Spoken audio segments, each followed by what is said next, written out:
दोस्तों, Adani ports and special economic zone limited ने अपने क्वार्टर 1 के नंबर्स डिस्क्लोज कर दिए। ऑल अमाउंट जो है रुपीज इन क्रोर्स में हमें देखने को मिल रही है। कंसोलिडेटेड नंबर्स ही हम पढ़ने वाले हैं। जून मार्च जून का जो है सीक्वेंस कंपनी ने यहाँ पर दिया हुआ है। कैसा रहा कंपनी का रेवेन्यू? तो कंपनी का इस क्वार्टर का जो रेवेन्यू है वो है दोस्तों 9,126 करोड़। पिछले क्वार्टर में था 8,488 करोड़ और पिछले साल 6,956 करोड़ का रेवेन्यू कंपनी ने जनरेट किया था। तो 6,900 का 9,126 हो चुका है, यानी कि ईयरली बहुत ही शानदार ग्रोथ देखने को मिल रही है। लगभग आप कह सकते हो कि 50% तक जो है ईयर ऑन ईयर बेसिस पे ग्रोथ देखने को मिल रही है। और क्वार्टरली भी 8,488 का 9,126 होता हुआ देखने को मिल रहा है, यानी कि क्वार्टरली भी हमें ग्रोथ ही देखने को मिल रही है। और उसके बाद में कंपनी ने जो है gain arising on infrastructure development sale of stake in terminal asset refer, यानी कि ये जो है एसेट वगैरह कंपनी ने कुछ बेचे थे पिछले साल जून क्वार्टर में, तो उससे रिलेटेड इनकम देखने को मिल रही है, जो कि इस क्वार्टर में वो दी गई नहीं है।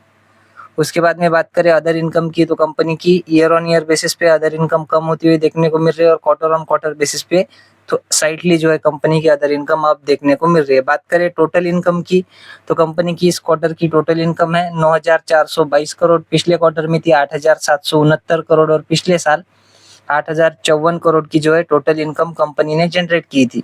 8,000 की इनकम 9,422 हो चुकी है। ईयरली बहुत ही अच्छा परफॉर्मेंस देखने को मिल रहा है और क्वार्टरली भी 8,700 की 9,400 होती हुई देखने को मिल रही है। बात अगर करें कंपनी के खर्चों की, तो कंपनी के इस क्वार्टर के खर्चे 5,731 करोड़। पिछले क्वार्टर में थे 5,382 करोड़ और पिछले साल 4,238 करोड़ के खर्चे कंपनी ने किए थे। 4,200 के खर्चे 5,700 हो चुके हैं। ईयरली खर्चे बढ़ते हुए देखने को मिल रहे हैं। क्वार्टरली भी 5,300 के 5,700, यानी कि क्वार्टरली भी अच्छी खासी जम खर्चों में हमें देखने को मिल रही है। बाद में अगर हम बात करें कंपनी के टैक्स के पहले के प्रॉफिट की, वो देखने को मिल रहा है दोस्तों 3,874 करोड़, 47 करोड़। पिछले क्वार्टर में 3,531 करोड़ था और पिछले साल 3,592 करोड़ का टैक्स के पहले प्रॉफिट कंपनी ने जनरेट किया था। तो 3,600 के आसपास का 3,847 हो चुका है। ईयरली जंप भी देखने को मिल रही है। क्वार्टरली भी 3,500 का 3,800 के पार जाता हुआ देखने को मिल रहा है। ईयरली क्वार्टरली कंपनी का परफॉर्मेंस हमें हर सेगमेंट में अच्छा ही देखने को मिल रहा है। अगर बात करें कंपनी के एक्चुअल प्रॉफिट की, जिसको कि हम टैक्स के बाद का प्रॉफिट यानी कि net profit, profit after tax भी बोलते हैं, तो दोस्तों 3,310 करोड़। पिछले क्वार्टर में था 3,023 करोड़ और पिछले साल 3,107 करोड़ का कंपनी ने नेट प्रॉफिट जनरेट किया था।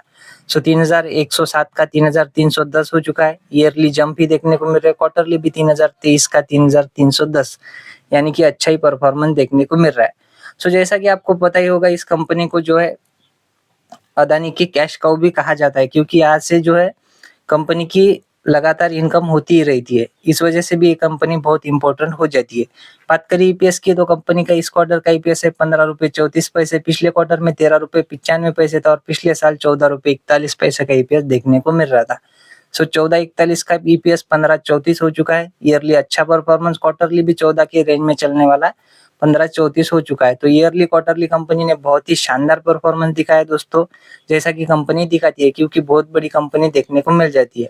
बाद में अगर आप चाहो तो सेगमेंट वाइज भी रेवेन्यू को पढ़ सकते हो। यहाँ पर port and SCG activities, others and inter segment revenue, ऐसा वैसा बहुत कुछ बताया गया है। तो चाहो तो आप वीडियो को पॉज करके यहाँ से भी इंफॉर्मेशन कलेक्ट कर सकते हो। आशा करता हूँ दोस्तों वीडियो आपको अच्छी लगी होगी। अगर अच्छी लगी हो तो वीडियो को लाइक और चैनल को सब्सक्राइब भी कर देना। मिलते हैं नेक्स्ट वीडियो में, तब तक के लिए धन्यवाद। Bye bye.